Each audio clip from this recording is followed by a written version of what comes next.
आपने शायद ही कभी सोचा होगा कि एक भाषा जो देश की एकता का प्रतीक हो सकती है और देश के बंटवारे का कारण भी। 1965 के तमिलनाडु प्रोटेस्ट सिर्फ एक भाषा का विरोध था या एक प्रोपेगेंडा चलाया गया था?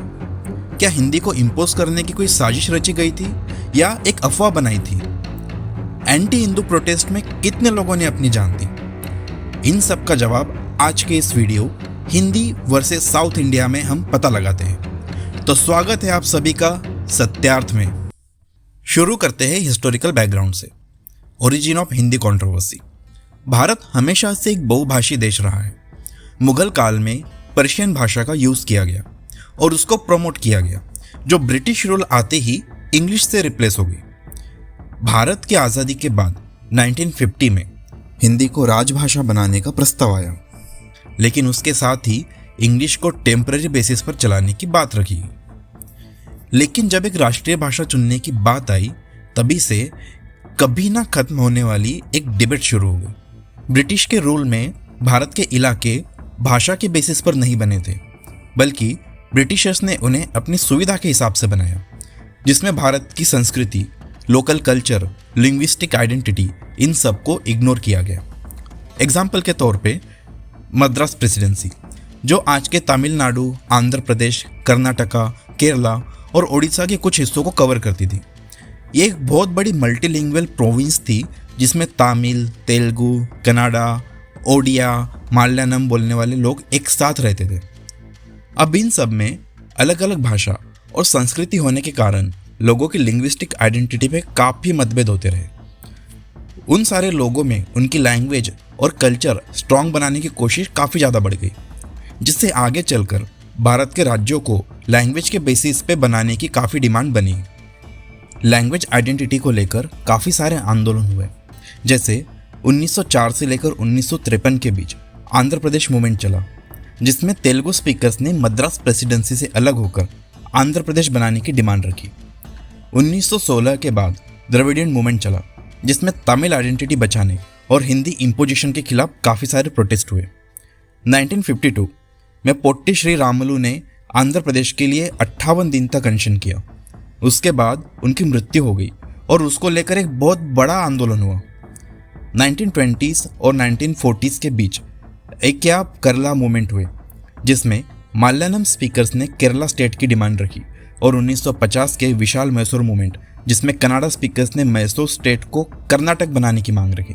ये सारे आंदोलन और हिंदी भाषा के लिए गुस्सा मुगल और ब्रिटिशर्स की दी हुई भेंट थी। इसको शॉर्ट में समझा जाए तो ब्रिटिश ने देश के लिंग्विस्टिक आइडेंटिटी को इग्नोर किया। अब इंग्लिश कभी भारत की थी नहीं, लेकिन ब्रिटिशर्स ने इंग्लिश को जिस तरीके से इम्पोज किया, देश में एजुकेशन, जॉब्स और कल्चर्स में चेंजेस लाए, काफ़ी सारे हिंदुस्तानी परंपराएं जैसे गुरुकुल सिस्टम को डिस्ट्रॉय कर दिया। इन सब के वजह से लोगों में जो इंग्लिश के लिए डर बना था, वो अब उन्हें हिंदी के लिए भी लगने लगा। यही आगे चल के लैंग्वेज बेस्ड आइडेंटिटी क्राइसिस और ब्रिटिश के डिवाइड एंड रूल पॉलिसी का एक किस्सा बना। भारत को स्वतंत्रता मिलने के बाद यही सारे इश्यूज 1956 के स्टेट रीऑर्गेनाइजेशन एक्ट का फाउंडेशन बने, जिसमें भारत भाषा के आधार पर डिवाइड हुआ और काफ़ी सारे राज्य बने।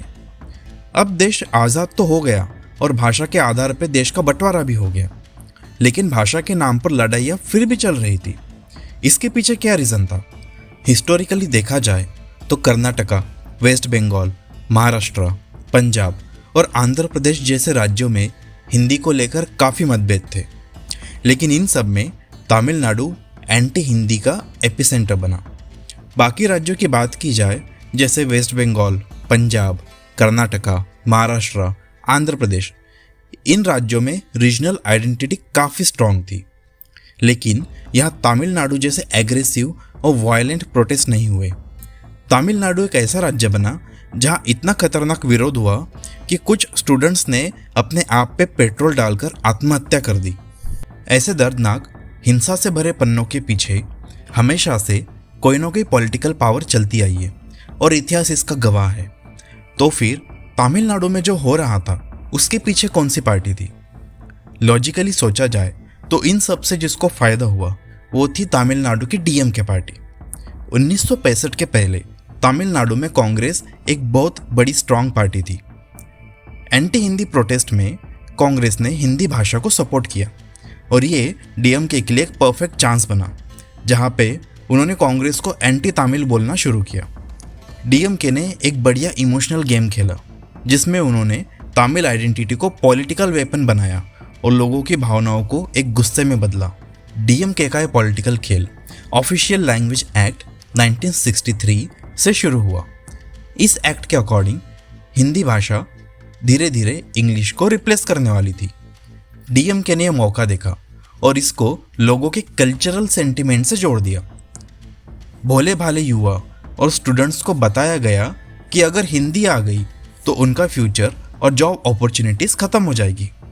इस तरह से ये प्रोटेस्ट एक लिंग्विस्टिक डिमांड से तमिल नेशनलिज्म का मुद्दा बन गया। लेकिन एक भाषा का विरोध इतना हिंसक कैसे हो गया कि लोगों ने अपनी जान तक दे दी। एंटी हिंदी के प्रोटेस्ट शुरुआत में शांतिपूर्ण थे, लेकिन धीरे धीरे वो वायलेंट राइट्स में बदल गए। स्टूडेंट्स और इसके समर्थक सड़कों पर उतर आए। Buses, trains, schools, government building, इन सब पर हमला करने लगे, प्रॉपर्टीज को जलाने लगे। सरकार को कर्फ्यू लगाना पड़ा, आर्मी भी आई और इन सब में जो एक्शन हुआ उनमें 50 से ज़्यादा लोग मारे गए और 1000 से ज़्यादा लोग घायल हुए। स्टूडेंट्स के बीच हिंदी का डर और प्रोपेगेंडा इतना स्ट्रांग था कि स्टूडेंट्स को लग रहा था कि अगर हिंदी आ गई तो उनके करियर और पहचान दोनों खत्म हो जाएंगे। इसी गुस्से में कई स्टूडेंट्स ने अपने आप पर पेट्रोल डालकर आत्महत्या कर ली। डीएमके ने तमिलनाडु में कांग्रेस की कमजोरी का पूरा फायदा उठाया। लोगों को लैंग्वेज आइडेंटिटी के नाम पर भड़काया गया, लेकिन तमिलनाडु के लोगों का ट्रस्ट भी जीत लिया। तमिल के लोगों में नॉर्थ इंडियंस के प्रति विरोध की भावनाएं बनाई गई। यूथ और स्टूडेंट्स को प्रोटेस्ट का फेस बनाया गया और इसी पॉलिटिक्स के चलते 2 साल बाद यानी 1967 में डीएमके तमिलनाडु में जीत गई और तमिलनाडु से कांग्रेस का हमेशा के लिए सफाया हो गया। ये था पॉलिटिकल पार्टीज के बारे में। अगर पॉलिटिक्स को साइड में रखा जाए तो क्या इस प्रोटेस्ट में फॉरेन फंडिंग या विदेशी पावर का भी इन्वॉल्वमेंट था? इसका हमें कोई डायरेक्ट एविडेंस तो नहीं मिलता है और मिलेगा भी कैसे। ऐसी चीज़ें अंडर द टेबल चलती है। फॉर एग्जाम्पल, सोरोस का नाम और उनकी ओपन सोसाइटी फाउंडेशन एनजीओ का नाम तो आप जानते ही होंगे। खैर, हम ये तो जानते हैं कि ब्रिटेन और यूएस जैसे देश भारत में हमेशा से इंग्लिश का डोमिनेंस बनाना चाहते थे क्योंकि उसमें उनका फ़ायदा है। कुछ एक्सपर्ट्स मानते हैं कि द्रविडियन मूवमेंट में फॉरेन इंटेलेक्चुअल्स का इनडायरेक्ट सपोर्ट था, जो हिंदी को नॉर्थ इंडियन डोमिनेंस का सिंबल बना रहे थे और यही लोग हमेशा से अखंड भारत के खिलाफ रहे हैं। ये सब जानने के बाद एक सवाल मन में आता है कि ये प्रोटेस्ट जेन्युइन थे या बात कुछ और थी। देश की जनता के लिए ये तो एक जेन्युइन कंसर्न था क्योंकि हिंदी आने की वजह से तमिल लोगों को उनके जॉब, कल्चरल आइडेंटिटी का डर सता रहा था। अगर ये सिर्फ लैंग्वेज इशू होता तो प्रोटेस्ट इतने वायलेंट नहीं होते। ये साफ था कि डीएमके ने इसको तमिल नेशनलिज्म के लिए यूज़ किया और देश की जनता का फ़ायदा उठाया। और आज भी देखा जाए तो डीएमके फिर वही एंटी हिंदी पॉलिटिक्स का खेल खेल रहा है। डीएमके ने पहले कांग्रेस के खिलाफ ये मूवमेंट किया था, अब शायद बीजेपी के खिलाफ कर रहा है। लेकिन सबसे इम्पोर्टेंट सवाल तो ये है कि इन सब में फ़ायदा और नुकसान किसका हुआ। पॉलिटिकल गेन जो कि डीएमके को मिला और वो पावर में आ गए, इसमें फ़ायदा तो उन्हीं का हुआ। लेकिन पब्लिक का लॉस हुआ जिसमें 50 से ज़्यादा लोग मारे गए, हजारों जख्मी हुए, स्टूडेंट्स का फ्यूचर बर्बाद हुआ और तमिलनाडु के लोगों को एक घटिया आइडेंटिटी पॉलिटिक्स में डाल दिया गया जो आज तक चलता आ रहा है। इन सारे प्रोटेस्ट का फाइनल रिजल्ट और लॉन्ग टर्म इम्पैक्ट क्या रहा? इंडियन गवर्नमेंट के पास कोई और ऑप्शन ना होने के कारण एक कॉलोनियल लैंग्वेज इंग्लिश, इसको हिंदी के साथ कंटिन्यू रखना पड़ा। जहाँ सारा यूरोप इंग्लिश के अगेंस्ट है, वहाँ हमें इसे एक प्राइमरी लैंग्वेज के रूप में अपनाना पड़ा। उसके बाद तमिलनाडु देश के लिए एक पॉलिटिकल टेम्पलेट बन गया, एक आइडियल बन गया। कर्नाटका और महाराष्ट्र में जो आज लिंग्विस्टिक फाइट्स चल रहे हैं वो ब्रॉडली यही आइडेंटिटी पॉलिटिक्स से आते हैं। अब इन सारी बातों का एक कंक्लूजन निकाला जाए तो ये कहा जा सकता है कि ये प्रोटेस्ट एक लिंग्विस्टिक कंसर्न और पॉलिटिकल गेन का मिक्स है।